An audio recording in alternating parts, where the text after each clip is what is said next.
जो अगला क्वेश्चन है हमारा 15वां नंबर का, वो राजपूत काल के बारे में है। उत्तर प्रदेश में राजपूत काल के बारे में।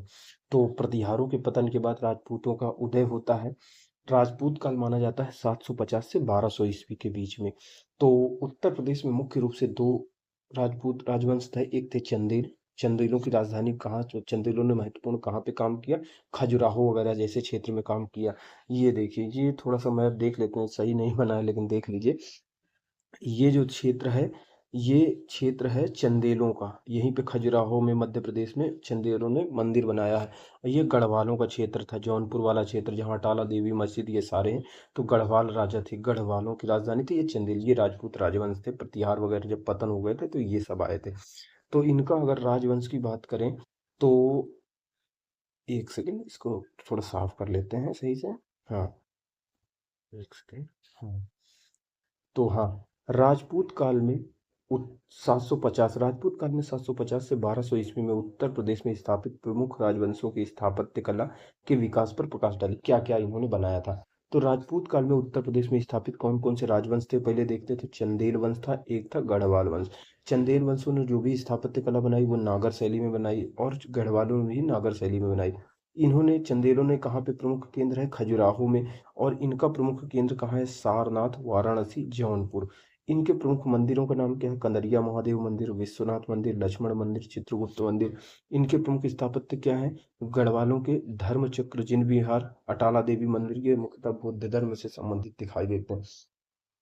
राजपूत काल, अगर बात करें राजपूत काल 750 से 1200 ईस्वी में माना जाता है, भारतीय इतिहास में महत्वपूर्ण कालखंड का प्रतिनिधित्व करता है, जिसमें विभिन्न क्षेत्रों में विभिन्न राजपूत राज्यों का इस समय यानी 750 से 1200 ईस्वी के बीच में भारत के विभिन्न क्षेत्रों में विभिन्न राजपूत राज्यों का उदय हुआ। उत्तर प्रदेश में भी कालखंड में दो राजपूत राजवंशों का उदय हुआ, जिसमें बुंदेलखंड क्षेत्र में चंदेल वंश और मध्य और पूर्वी उत्तर प्रदेश में गढ़वाल वंश का शासन आया था। चंदेल वंश जो था खजुराहो वाला, इनके स्थापना नन्नुक ने किया था। इस वंश के प्रमुख शासक कौन थे, यशोवर्मन, धंग, गंड, विद्याधर। चंदेल वंश की स्थापना नन्नुक ने किया था। महत्वपूर्ण शासक यशोवर्मन, धंग, गंड, विद्याधर।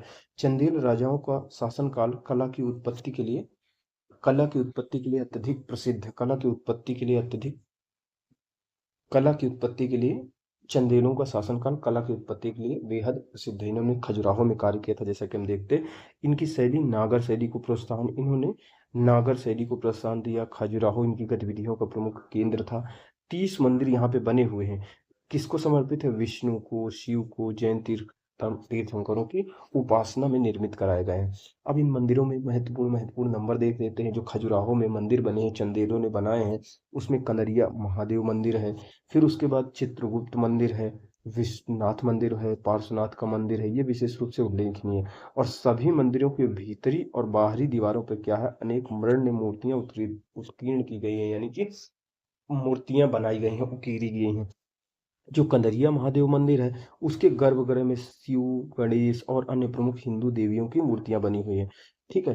अन्य जो ये मंदिर बनाए गए हैं, चंदेलों ने बनाए हैं, देवी देवताओं के अतिरिक्त अन्य अप्सराओं, नायिकाओं, सामान्य नारियों की मूर्तियां भी प्राप्त होती। समग्र रूप से खजुराहो की कला अत्यंत प्रशंसनीय है। यह चंदेल नरेशों की अमर कीर्ति का प्रतीक है। पता नहीं कौन सी अमर कीर्ति का प्रतीक है, वहां जाकर देखो, पूरा का पूरा सेक्स भरा हुआ है पूरी मूर्तियों में। पता नहीं कौन सी आध्यात्मिकता इनको अच्छी लग रही थी। चलिए, फिर भी हम लोग अपना पढ़ते हैं। इसी कालखंड में मध्य और पूर्वी उत्तर प्रदेश में गढ़वाल वंश का उदय हुआ।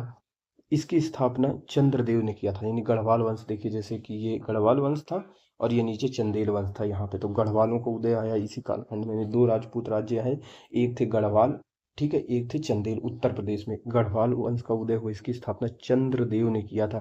तथा गोविंद चंद्र इस वंश का सबसे महत्वपूर्ण शासक था। इस वंश के राजाओं ने भी स्थापत्य कला में महत्वपूर्ण योगदान दिया और इनकी शैली भी नागर शैली ही थी।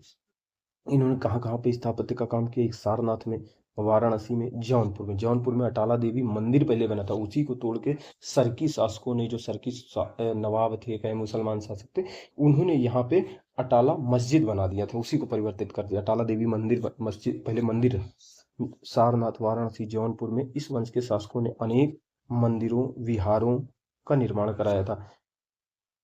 गोविंद चंद्र की पत्नी जो थी जो महत्वपूर्ण शासक इस वंश का था, गढ़वाल वंश का गोविंद चंद, उसकी पत्नी थी कुमार देवी। उसने सारनाथ में धर्मचक्र जिन विहार का निर्माण कराया था, और इसी प्रकार जौनपुर में अटाला देवी मंदिर का भी निर्माण इसी वंश के शासकों द्वारा कराया गया था। उपरोक्त विवरण के आधार पर कह सकते हैं कि पूर्व मध्यकाल में चंदेलों, गढ़वालों ने सांस्कृतिक रूप से उत्तर प्रदेश में काफी